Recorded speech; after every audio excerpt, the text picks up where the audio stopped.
Hello friends of the internet, it's Noodles here. I'm here with part 2 of my Orphan painting, a realistic, as described by the Bible, angel. If you are interested in part 1, I will put a link here, and if you have already seen it or you don't really care to see the beginning, let's just get right into the video and check it out. Come on. So here you can see I have the background finished, and I have the basic layout for the structure of the actual Orphan. The wheeled angel. I think a lot of the descriptions of angels in the Bible are very cool. They're very intense. They rival a lot of the other mythological creatures and traditional sacred creatures in the region. You know, they have all these wings and all these different faces and all these eyeballs, and like, it makes sense why every time an angel appears to a person, it says, "Be not afraid." The Bible only actually describes angels a couple times, and only once does it describe them as being human. Most of the time, they are way different than you and I. The one time they are described as humans, they are referred to as dominions, and that is in the story Sodom and Gomorrah, where they tried to come and save Lot and his wife. Here you can see I'm just trying to make sure I find the shadow. Keep in mind where the light source is coming from, and think of how the different rings are interacting with each other. I feel like when you really get into a painting, especially one like this, where you're really like focused on what you're doing, and you're not thinking about anything except for the technicalities of what is happening. So I'm thinking of the light hitting it on one side and how that causes the shadow. And I'm really focused on it. And when I really get into that mindset and I'm really thinking about it, you forget everything else. You know what I mean? You don't think about anything else that's going on in the world. You don't think about any of the stuff that you see on the news. You don't. It's like a true form of meditation, and it's really nice to just be able to lose yourself in a painting once in a while. And when I was doing this one, I was really trying to finish it on a deadline, and I really was able to really just sit there and focus for a couple hours at a time, a couple sessions. So it was really nice. It was very nice. I really love doing this painting.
I had originally started my shadows with pretty much just like a darker gold, like a old gold was the name of the paint.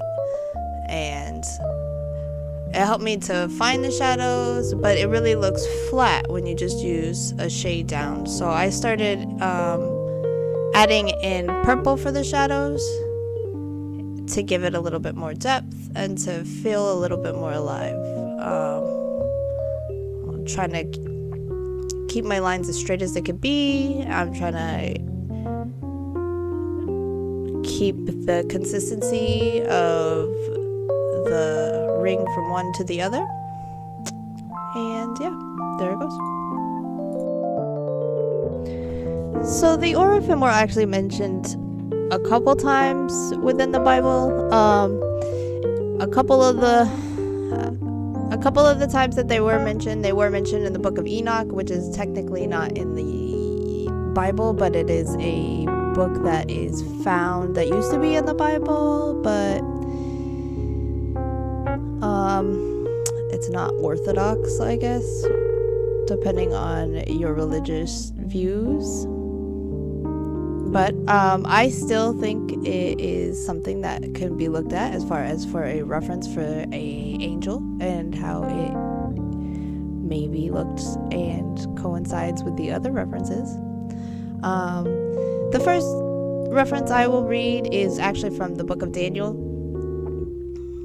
Daniel 7:9, and it says, "As I looked, the thrones were set in place, and the Ancient of Days took his seat. His clothing was as white as snow. The hair of his head was like wool, and his throne was flaming with fire, and its wheels were all ablaze." So that's not really like the most descriptive. It's probably the least out of all of them.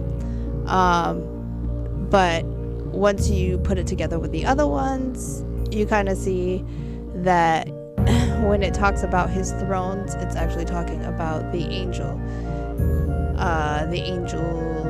that were with them, and they are on fire, or at least they seem to be on fire. I don't really know exactly how it works. I guess, technicalities of it all. But anyway, so now the next reference I'm gonna do is actually gonna be from the book of Enoch. The best reference I have is from the book of Ezekiel, so I'll save the best for last.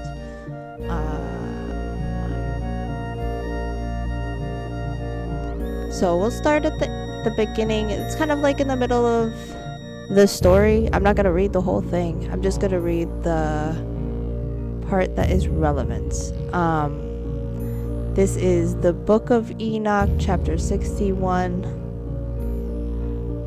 number 10, 61:10, and it says, "And he will call the host of heavens and all the holy ones above, and the host of the Lord, and the cherubim, and the seraphim, and the Orphanim, and all of the angels of power, and all of the angels of principalities, and the chosen one, and the other host that is upon the dry ground and over the water on that day." Okay, so that didn't really have a lot. It just had the actual name, so whatever. Then we have Enoch 71:7, and then that is pretty much kind of just a name too, so we'll see. And round about were the seraphim, the cherubim, and the Orphanim, and these were they who slept not, and to guard his thrones of glory. So there again, it refers the throne, and they don't sleep.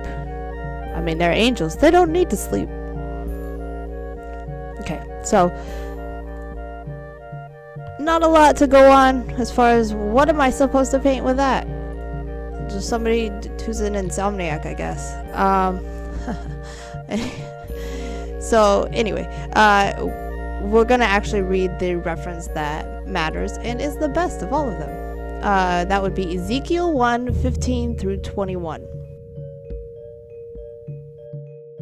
As I looked at the living creatures, I saw a wheel on the ground beside each creature with its 4 faces.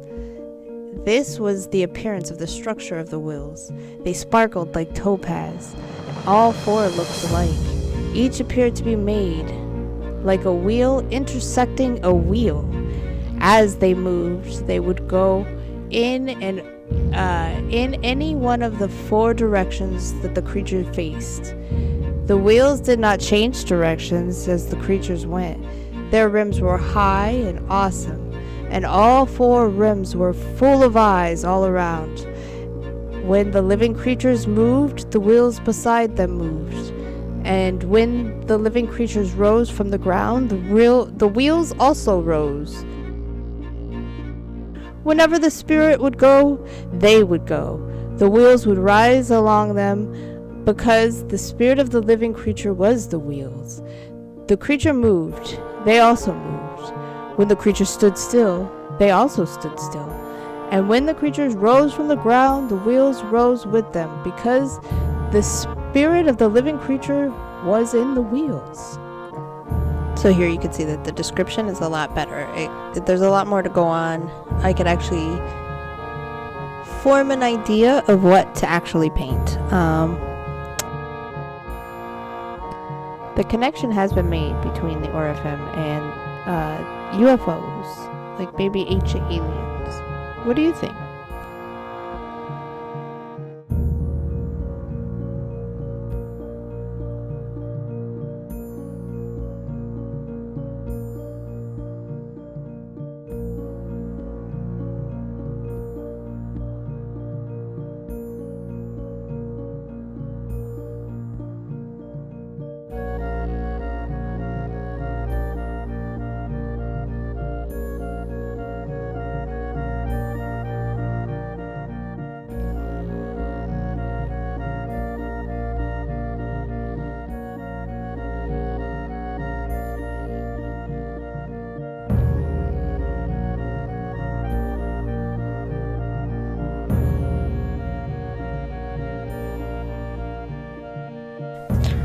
So I just made sure to match my colors with the colors that were kind of forming.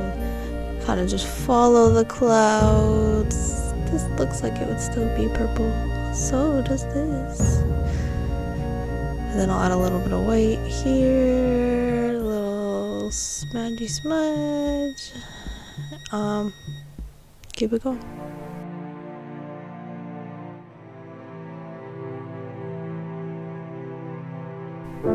So it's pretty good. It's coming along. I'm pretty happy with it at this point. I need to just really think, okay, is this a part that needs to go? Is this a part that needs to stay? Where do my shadows really need to live? Do they need to be a little bit more pronounced? Do I need to make a little bit darker spots here or there? Do I want a little bit more clouds once in a while? I think I had let that dry a little bit so it could be more pronounced. Oh, there we go. A dark shadow. So it's like, yeah, but then I'm like, but it also has to be a little bit more light on this side. It's just a lot of thinking at this point, but I'm just trying to chug it along and get it going.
typically I'll do like a 30-second time lapse, and then you don't really get to appreciate how much work is really put into each step of a painting, you know. Sketches and drawings, not so much, but when you do a painting, you have to really, especially like acrylic, and I don't know, even me, when I do digital, it still takes me forever to do anything. That's why it's definitely still a painting. It's definitely time consuming. It's definitely, if you want it, as at least me at this skill level, maybe one day I'll be like, oh, I just do 3 strokes and then it's exactly what I want it to be. But that's not what I want. That's not what I want. I want it to look the way it looks in my head, and I have to get better at doing a lot. I have to train, and I have to practice. I have to show up every day. I have to, I mean, this was hours and hours of painting, hours of thinking. So I didn't play video games. I didn't watch TV. Maybe some of them I had the TV on the background, but you miss a lot when you're in the painting. You just focus. You just get it done. Just keep going. Just keep pushing through, and then eventually you're done. And then you look at it, and you only had to do it the one time, and now it's done. Look. You did the hard work. You pushed through. You made it. Look. It's done. And it's beautiful. And honestly, it's one of my favorite paintings that I've ever done. So, I think it was definitely worth all of the hard work. And I hope that if you listen to this, that you take a little inspiration into that, and that you do that hard thing that you've been putting off. And you just push through. Just get it done. And then once you get it done, it's done. And you don't have to think about it no more. And you could then look and think, wow, I did that thing. And it's done. And in the end, isn't that what we all want? To just be able to accomplish something that was hard, to finish strong and be a winner at the end. Even if it's just in my own arena, I am a winner. With this painting, I feel like I am a winner.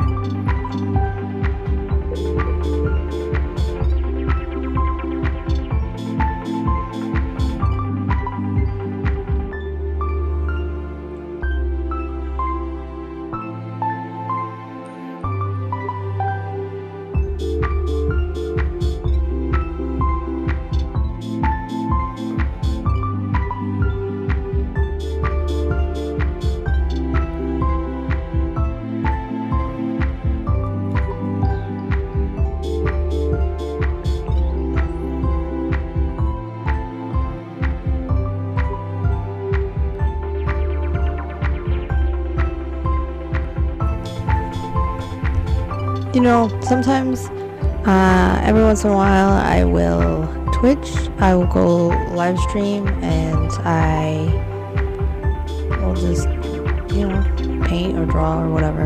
I have a couple followers, not very many, almost like YouTube. If you want to like, subscribe, follow, also hang out with me over there on Twitch sometimes, that would be cool. I'm definitely not consistent yet. I'm not consistent here, I'm not consistent there. This is definitely still a thing I'm learning how to do.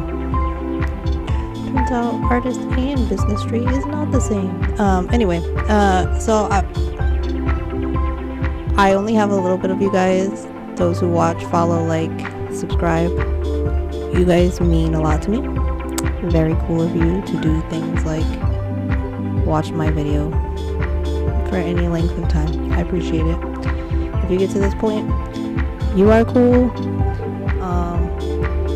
And if you want to, you know, come and hang out with me sometimes on Twitch, I definitely don't have anybody that ever talks to me, so it'd be cool if somebody ever came over and said what up. Whatever. Say hi to me. You could also check me out on Instagram. I'm most active there, and most consistent there. Check me out. Oh, all the links and stuff are in my description down below. Check it out.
Start being more cognizant of where I put the camera to relief into my head. You know, I'm